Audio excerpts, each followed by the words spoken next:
யாருக்கு நேரம் நடந்தாலும் தட்டிக்க.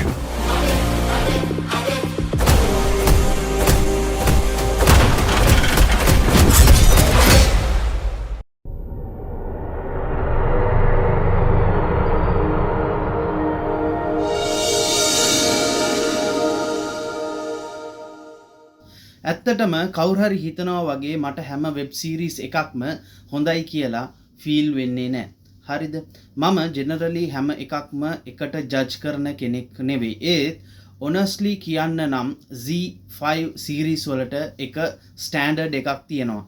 රයිටිං එක ස්ට්‍රෝං නම් තමයි සීරීස් එක සර්වයිව් වෙන්නේ. විලංගු කියන සීරීස් එක මතක තියෙනවනේ. ඒක ටැමිල් වලින් ආපු බෙස්ට් වෙබ් සීරීස් වලින් එකක්. ඒක ඩිරෙක්ට් කරපු ප්‍රශාන්ත් පාණ්ඩිරාජ් තමයි මේ වොරන්ට් ක්‍රියේට් කරලා තියෙන්නේ. හැබැයි මේ පාර ඔහු ඩිරෙක්ට් කරලා නැහැ. ලීඩ් ඇක්ටර් විදියට ඇක්ට් කරලා තියෙනවා. ஏய் கொண்டா ஐயா வாடா சீக்கிரம் இதோ வந்துருங்கய்யா. இறங்குடா கீழே தேங்குக்களுக்கு கூட சேர்த்து இல்லவே என்ன வேணும் இருக்கு ඩිරෙක්ටර් විදියට විග්නේෂ් නටරාජන් ඉන්නවා ස්ටෝරි එක ගැන කියන්න. පොලිස් ස්ටේෂන් එකක කස්ටඩි ඩෙත් එකකින් ස්ටෝරි එක ස්ටාර්ට් වෙනවා. ඒකෙන් පස්සේ මෙයින් කැරක්ටර් කෝට්ට කරුපුසාමි තමන්ගේ ලයිෆ් ස්ටෝරි එක කියන්න පටන් ගන්නවා. පොලිස් ජොබ් එකට ආපු විදිය, ඉන්සල්ට් වුණ විදිය, ස්ලෝලි ජොබ් එක ඉගෙනගෙන ලාස්ට් එකේ ටෝටලි වෙනස් වෙලා මොන්ස්ටර් වගේ වෙන ජර්නි එකක් මේ පෙන්නනවා. සීරීස් එකේ බෙස්ට් තිං එක තමයි රියලිසම්.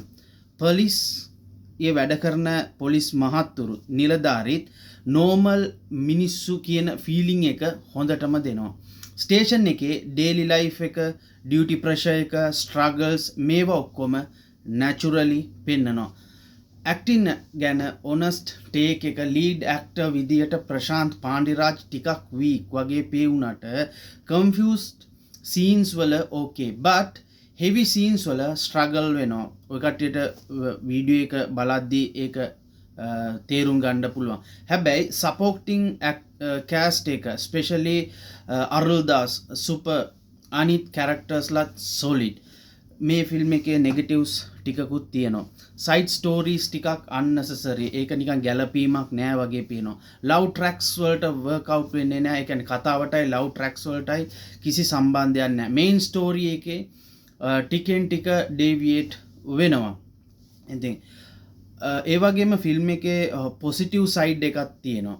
සයිකොලොජිකලි ඇන්ගල් එක ස්ට්‍රෝං විදියට පේනවා. පොලිසියේ සිස්ටම් එක සහ එක මිනිස්සු වෙනස් කරන විදිහ, එතකොට සස්පෙන්ස් එක මේන්ටේන් වෙනවා.